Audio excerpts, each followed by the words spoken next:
Čaute ľudia, vítajte, ja som Film a vítam vás v prvej časti dielu podcastu Film. Dneska s nami budeme sa baviť o jednom takom známom začínajúcom youtuberi, ktorý sa volá Profesionálso a ukážem vám ho. Čaute ľudia, kto ma pozná? Ja som si ťa tu zavolal, že aby si povedal svojim fanúšikom, že prečo si sa na YouTube dostala aj jak a tak. Jo, ďakujem veľmi pekne za pozvanie. Rasím?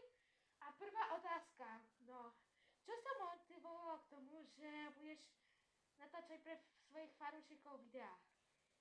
Ja som niekedy pred 2 rokmi som narazil na takú jednu veľmi dobrú hru, volá sa Scary Teacher 3D a ja som si potreboval pozrieť, že ako sa to hrá a akurát som tam našiel video od asi Mistera, myslím, že je veľmi známy youtuber a ten youtuber sa mi začal veľmi páčiť hneď pri tom prvom videu a ja som potom začal ho viacej sledovať, dal som mu potom odber, like, lebo z tej hry on tam má troška viacej videí, no a potom som prešiel rovno na Portyho, ktorý tam tiež natáčal Scary Teacher 3D, lebo ten má predsa len viacej tých videí z tej Scary Teacher 3D. A to ma potom motivovalo k tomu, že som začal pozerať viacerých youtuberov, no a ja som ich sledoval, ako rozprávajú, ako natáčajú tie hry a povedal som si, že prečo, keď to dokážu oni, tak prečo by som to ja nedokázal. Nie, že už som ti povedal, že čo ťa motivovalo k tomu a že jak si sa akože k tomu YouTube dostal? Ja som... nerozumiem otázke. Že ako si sa k YouTube dostal, že akože... No dostal som mobil a začal som sledovať YouTube. Áno. A čakaj, ešte jedna otázka. Že... čo by si chcel povedať svojim fanúšikom, že či chceš, aké videá chceš vydávať a tak, že či viac alebo menej videí Minecraft. Ale že či budú viac videí alebo koľko. Čo ja viem, podľa toho, ako budem stíhať. Aha. Ja ešte chcem dodať, ako som vám jedno video písal, že v tomto podcaste budete počuť aj čo ja mám naplánované, tak ja mám naplánované, poviem vám to, že skúšal som urobiť nejaký videoklip, len trošku mi nešlo, ale chcem s tým zabrať a chcem urobiť pre vás nejaký videoklip, takže to môžete čakať a každý mesiac by mali vychádzať podcasty takéto, tak dávajte odber mne a jemu. Ďakujem. A čo ešte povedať? Čo? Tento podcast bude končiť alebo nie? Teraz? No? Ja ešte sme vlastne začali. Tak, že mám naplánované ešte niekoľko vlogov, a ktoré chcem vám tiež vydať, ale ešte ich nemám natočené, takže ešte nebudú.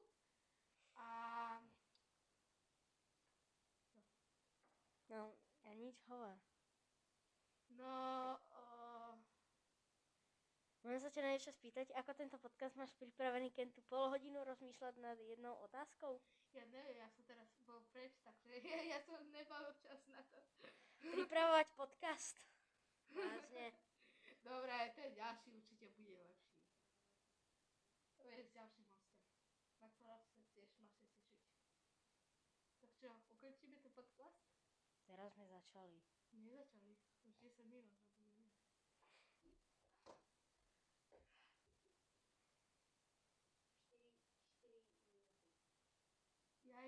Dobre, tak poďme ešte niečo hovoriť. Tento podcast bude mať toľko dislikeov. Minimálne 5000 dislikeov a maximálne 5 lajkov možno. A toľko nemám toľko nemám na zdiaľnutí na mojom kanáli. 4000 mám zdiaľnutí. No tak určite približne... Inak ľudia, ďakujem vám za 60 odberateľov a 4000 zdiaľnutí. Povedzme to to potešilo. No. Dajte aj jemu odber. Bo aj on chce mať 100 odberov. No, neviem. No, čo ďalej? Tak ty mi dávaj otázky, ne? Ja ti mám dávať otázky, ja som host. Jaj, aha, ja neviem ešte. Ty tento podcast nemáš tak premyslený, tento podcast bude mať toľko dislikeov, ľudia. Ja sa o to stavím, že tento podcast bude mať strašne moc veľa dislikeov a málo lajkov. Ľudia, ja som to vôbec nemám nachystané, ja som si to zopár Tak na čo má do prdele teraz na podcast? Nie, prepáč. No. Tak, Riti. počkaj, môžem povedať. No môžeš povedať. Že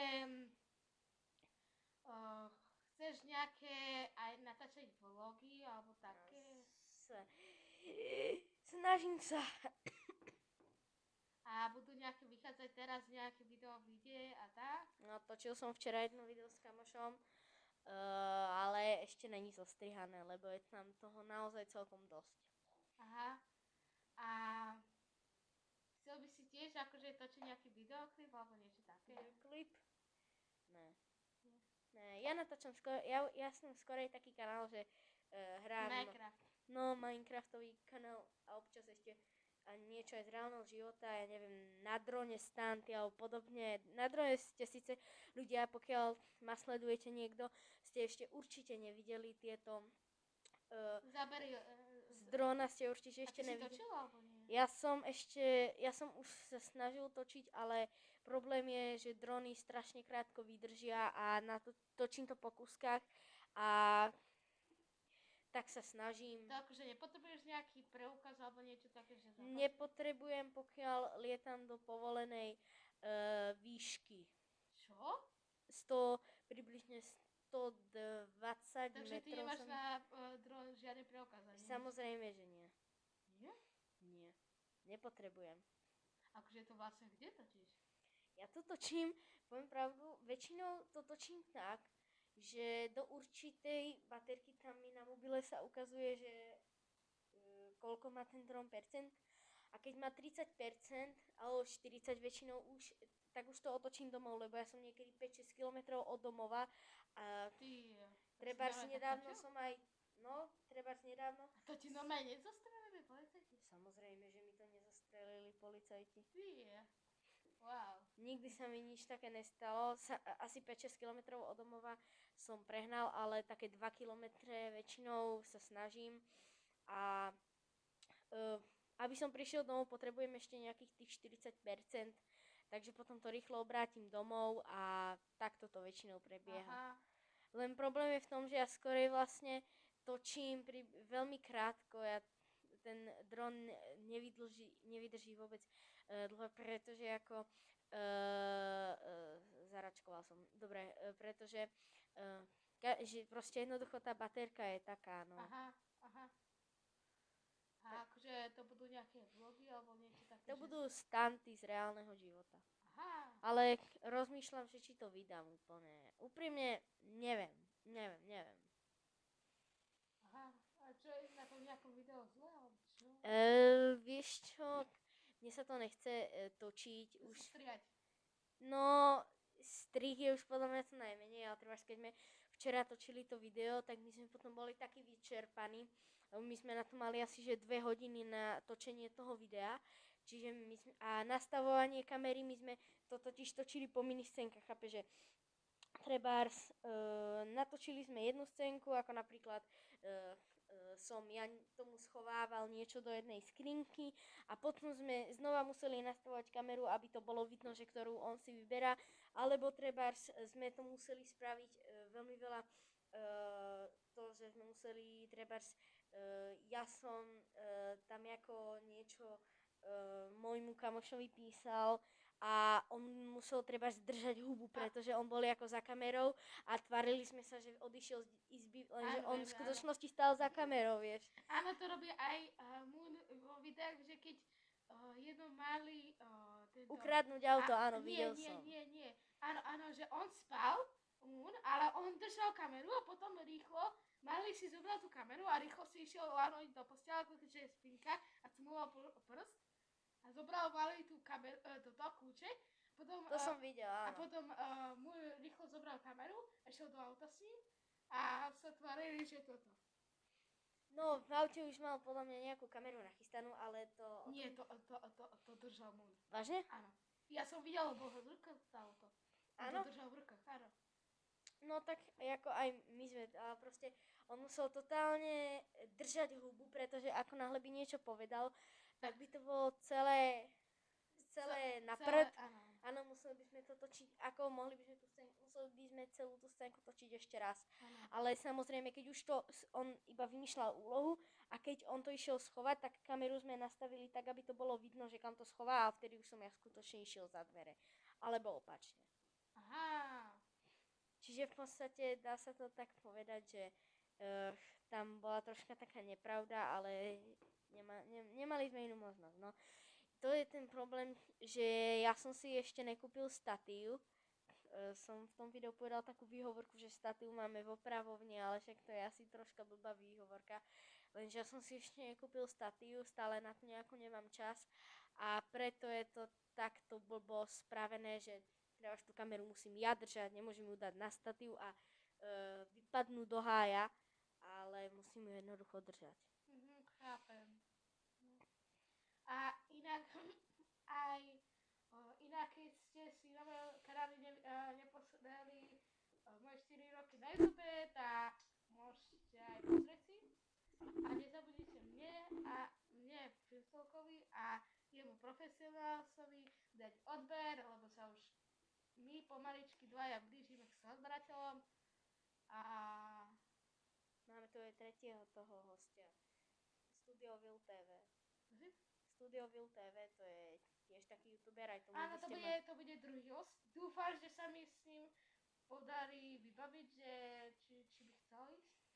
A potom vám ešte dám vedieť, a to som prezradil trošku. A ja si myslím, že tento podcast už môže končiť. Dobre, tak ľudia, tak, ďakujem. Čauko. Bolo mi potešením, že som ťa pozval. Ďakujem za pozvanie. A vy ľudia, majte sa dobre, pozerajte kanály naše, dávajte odbery, lajky, komentáre, my vám budeme poslať srdiečka, keď to budú pekné komentáre a my sa vidíme u ďalšieho podcastu. Ľudia, ja ešte by som rád niečo povedal. Som síce rád, že som mohol sem prísť, lenže ako to, čo som sem aplikoval, tú cestu, lebo my bývame od seba strašne ďaleko, približne 8 km. A teda, čakal som, že to budeme točiť o mnoho dlhšie, čiže ja neviem ľudia, ja sa z tohto podcastu tak dobre až necítim, čiže si myslím, že tento podcast bude mať strašne veľa dislikeov do ryti, lebo však veď Filmstúlko nemal nič nachystané, čiže očakávam, že takáto bude od vás reakcia. Každopádne môj kanál budete mať dole v popisku. My sa vidíme pri nejakom ďalšom videjku na mojom kanáli a s filmom sa vidíte tiež pri nejakom ďalšom videjku. A zatiaľ sa majte. Čus.